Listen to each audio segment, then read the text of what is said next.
स्वागत है stock news में। अगर आप मेरे चैनल पे पहली बार विजिट कर रहे हैं तो सब्सक्राइब करें ताकि आपको लेटेस्ट इन्फॉर्मेशन मिलता रहे। फ्यूचर रिटेल को आज लेकर के हम फिर बात करेंगे क्योंकि इस कंपनी को लेकर के फ्यूचर रिटेल को लेकर के तीन बड़ी खबरें सामने आ रही हैं। और अगर आपके पास आपके पोर्टफोलियो में एक भी शेयर इस फ्यूचर रिटेल का है तो आपको ये तीनों न्यूज़ जानने ज़रूरी हैं। पहला न्यूज़ क्या सामने निकल के आ रहा है कि S&P जो कि एक रेटिंग एजेंसी है, ग्लोबल लेवल पर, वर्ल्ड लेवल पर कंपनियों की रेटिंग देती है कि कंपनी किस हिसाब से है, उसने जो है फ्यूचर ग्रुप का जो रेटिंग है उसको जो है कम कर दिया है, यानी कि निगेटिव मार्किंग में ला दिया है क्योंकि उसे लग रहा है कि कंपनी जो है अब जो है असुरक्षित हो चुकी है। कंपनी जो है अपना जो है कर्जा नहीं चुका पाएगी, इसलिए इस कंपनी का जो रेटिंग है वो घटा दिया गया है। ग्लोबल रेटिंग एजेंसी S&P ने फ्यूचर रिटेल लिमिटेड के विदेशी बॉन्ड की जो रेटिंग है,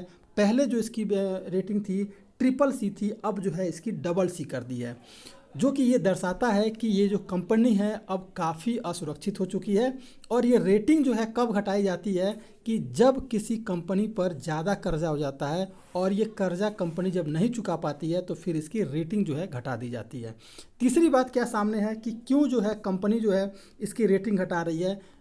दूसरी बात जो सामने निकल के आ रही है वो ये है कि मुकेश अंबानी रिलायंस ग्रुप जो है इस कंपनी को टेक ओवर करने वाला था, लेकिन जब कंपनी टेक ओवर नहीं कर पाया तो भी एक कारण है, इस कंपनी की रेटिंग जो है घटा दी गई है।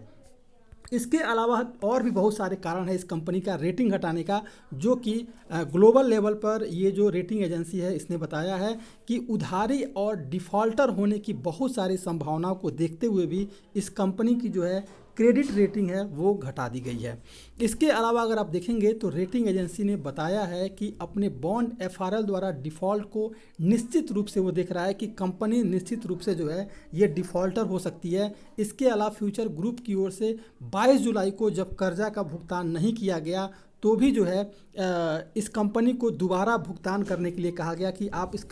जो आपका कर्जा है उसे आप भुगतान कीजिए। बावजूद भी ये कंपनी जब अपना कर्जा भुगतान नहीं कर पाई तो रेटिंग एजेंसी जो है इसकी रेटिंग को घटा दिया है। रिलायंस रिटेल वेंचर्स लिमिटेड को परिसंपत्ति की प्रस्तावित बिक्री की समाप्ति ने कंपनी के खिलाफ दिवालियापन की कार्रवाई शुरू करने के कारण भी है जो इसको जो है इसकी रेटिंग को घटा दिया है।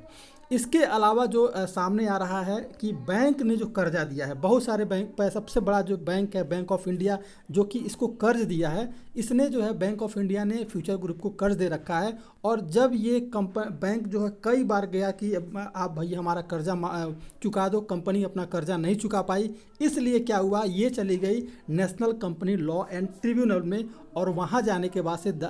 आवेदन दायर की और वहाँ पर ऐसा कहा गया कि इस कंपनी को जो है अब डिफ़ॉल्टर घोषित कर दिया जाए, इसलिए भी इसकी जो है रेटिंग घटा दी गई है। और सबसे बड़ी जो बात सामने आ रही है वो है कि रेटिंग एजेंसी ने कहा है कि फ्यूचर रिटेल की लिक्विडिटी की स्थिति जो है काफ़ी कमज़ोर बनी हुई है। कंपनी ने 31 दिसंबर 2021 को समाप्त अपने 9वें महीने की अवधि में लगभग जो है 1050 करोड़ रुपए का लॉस बुक किया है, इसलिए भी इस कंपनी की जो रेटिंग है वो घटाई जा रही है। अब जो दूसरी बड़ी खबर है वो ये है कि रिलायंस ग्रुप जो है इस कंपनी को, फ्यूचर ग्रुप को दिवालिया माध्यम से इस कंपनी को टेक ओवर कर सकती है। लेकिन सबसे बड़ा अड़ंगा जो है वो लगा रहे हैं अमेज़न के जो ऑनर हैं, जो CEO हैं जेफ बेजोस। वो कह रहे हैं कि भाई हम किसी भी कीमत पर जो है इस कंपनी का टेक ओवर रिलायंस ग्रुप को नहीं करने देंगे, और ये आज की न्यूज़ है। और उन्होंने कहा है कि इसके लिए हम कानूनी लड़ाई ज़रूर लड़ेंगे, वो चाहे किसी भी कीमत पर हो। जेफ बेजोस की अगुवाई वाली अमेज़न फ्यूचर रिटेल लिमिटेड के साथ जो है फ्यूचर ग्रुप और मुकेश अंबानी की रिलायंस के बीच जो $3.5 बिलियन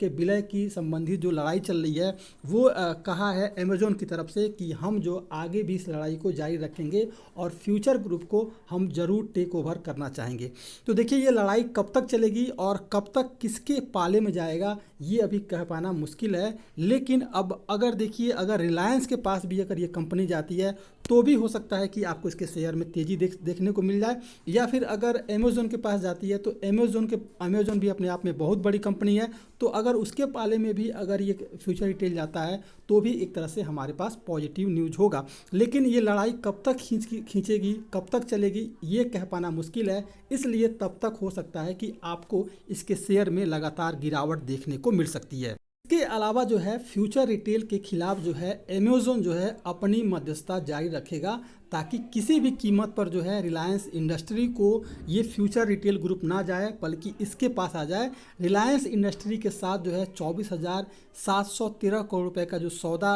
रद्द हुआ है, इसके बावजूद भी अमेज़न जो है ग्रुप जो है ये लड़ाई अपनी कानूनी रूप से जारी रखेगा। अमेज़न के पास फ्यूचर रिटेल के खिलाफ मध्यस्थता जारी नहीं रखने का कोई कारण नहीं था, जो कि अमेज़न की तरफ से ये बताया जा रहा है। ई कॉमर्स के अनुसार जो अमेज़न ग्रुप है इसने बताया है कि फ्यूचर ग्रुप के लिए उसने 2019 के समझौता का उल्लंघन किया था, जो एक मध्यस्थता के अयोग्य नहीं था। इसलिए वो जो है फ्यूचर रिटेल को टेक ओवर करने के लिए अपनी कानूनी लड़ाई वो आगे भी जारी रखेगा। लेकिन ये जो लड़ाई है कब तक जारी रहेगा, यही एक असंभावना बनी हुई है, कब तक किसके पाले में जाएगा। लेकिन जब तक ये कानूनी लड़ाई जारी रखेगा तब तक वो आपको इसके स्टॉक में गिरावट देखने को मिलेगी। लेकिन जिस दिन भी किसी भी कंपनी के पास ये गया, चाहे वो अमेज़न हुआ, चाहे वो रिलायंस हुआ, जिसके पास भी जाएगा आपको फिर से इसके स्टॉक में हो सकता है तेज़ी देखने को मिल जाए। अगर आपके पास जिस दिन भी ये स्टॉक जो है इस समय 22-23 रुपये के करीब जो है चल रहा है ये स्टॉक, अगर जिस दिन भी किसी के पास हो सकता है 26 रुपये के करीब ये स्टॉक चल रहा है, तो अगर ये जिस दिन भी अगर दोनों की कंपनी के पास गया तो हो सकता है कि एक महीने में ही आपको जो 50 रुपये पर जिन्होंने भी इस स्टॉक को ख़रीदा होगा, आपको एक महीने या फिर हो सकता है कि 30 ट्रेडिंग सेशन में ये अपने आप को पूरा कर लेगा। तो ये था आपका फ्यूचर रिटेल। अगर आप मेरे चैनल पे पहली बार विजिट किए हैं तो सब्सक्राइब करें, ताकि आपको लेटेस्ट इन्फॉर्मेशन मिलता रहे।